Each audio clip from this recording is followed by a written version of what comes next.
The stage was set for a moment Chicago had been waiting on for nearly a month. The return of Angel Reese, the self-proclaimed Bayou Barbie, had been hyped like a championship parade. Chicago Sky's social media lit up with pink banners, reading "Welcome back Barbie," as if one player's return could erase weeks of struggle. It wasn't just a game, it was marketed as an event, a rescue mission, a turning point in a collapsing season. But when the lights dimmed and the ball was tipped, the performance didn't match the presentation, and instead of a triumphant comeback, Angel Reese found herself at the center of ridicule. The clip that defined her night wasn't a silky basket or a momentum-shifting rebound. It was her getting swatted at the rim by Ezi Magbagor, a play that went viral within hours and turned Reese's highly anticipated return into a meme cycle. For weeks, fans had been asking the same question: where was Angel Reese? Officially, she had been sidelined with a back injury, a vague explanation that left more questions than answers.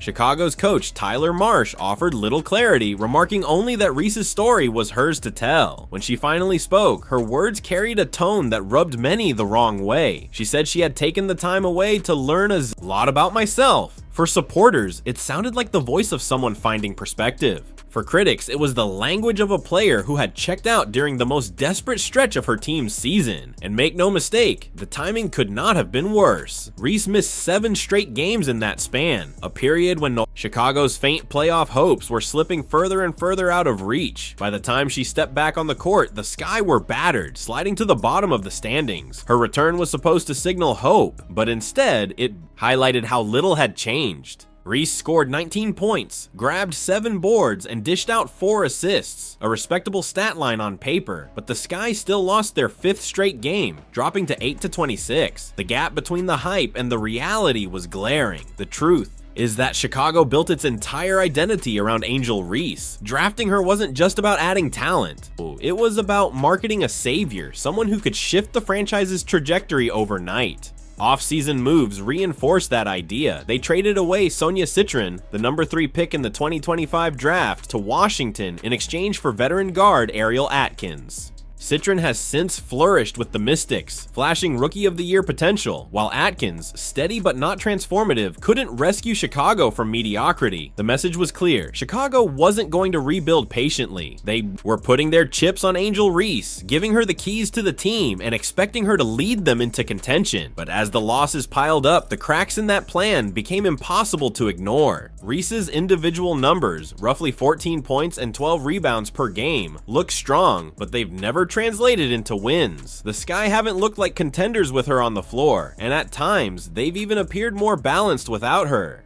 Critics point out that she hasn't finished a season, tapping out of her rookie campaign, missing playoff appearances in Unrivaled, and now disappearing for nearly a month during a critical stretch this season. To them, this isn't bad luck or circumstance. It's a pattern, one that suggests she's more interested in branding than building a winning culture. Chicago's gamble on her hasn't just failed to pay off, it's actively backfired. Fans expected to pack Wintrust Arena for her return, but only 6,124 showed up, nearly 3,000 short of a sellout. For all the marketing noise, the turnout didn't feel like the coronation of a savior.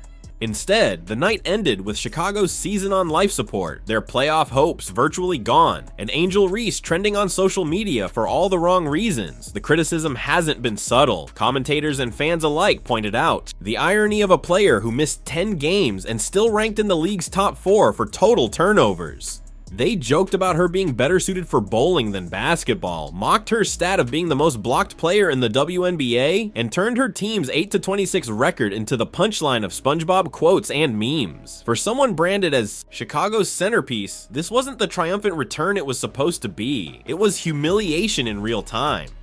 And yet, perhaps the harshest comparisons weren't about what Reese did on the court, but about what she didn't do off of it. During her absence, she wasn't seen courtside, wasn't giving rehab updates, wasn't showing visible signs of being engaged with her team. Contrast that with Indiana, where Caitlin Clark has been the opposite. Injured or not, Clark shows up. She's present, she's invested, she turns every game into must-see TV. Fans buy tickets to watch her, but they leave invested in the Fever as a team. That's the mark of a franchise cornerstone. Clark's presence has elevated everyone around. Her from Aaliyah Boston anchoring the paint, to Kelsey Mitchell dropping career-high scoring nights, to Sophie Cunningham bringing grit and spacing. Indiana doesn't rely on marketing slogans, they rely on culture, and fans can feel the difference. Meanwhile, Chicago keeps selling the idea of Angel Reese as a winner without the results to back it up.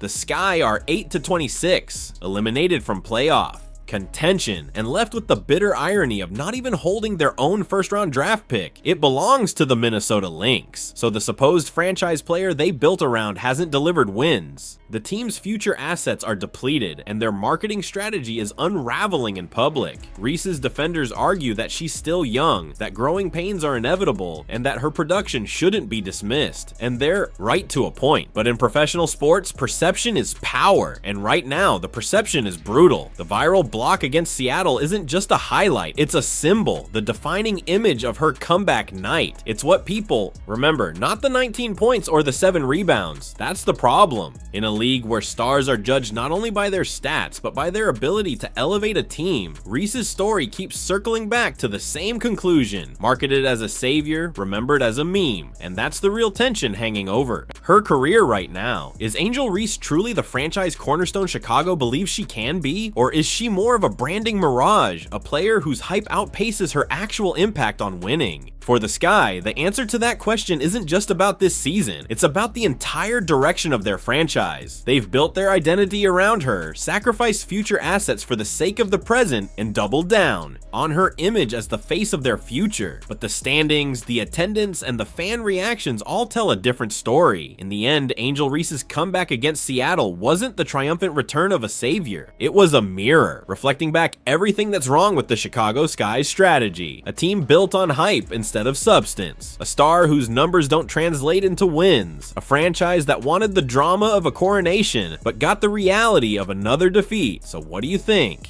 Is Angel Reese really the cornerstone piece Chicago Sky can build around? Or has her brand eclipsed her basketball impact? Can she turn it around? Or is this proof that hype can only carry you so far in professional sports? Let me know your thoughts down below, and don't forget to like, subscribe, and hit that notification bell so you never miss out on the biggest stories shaping the game.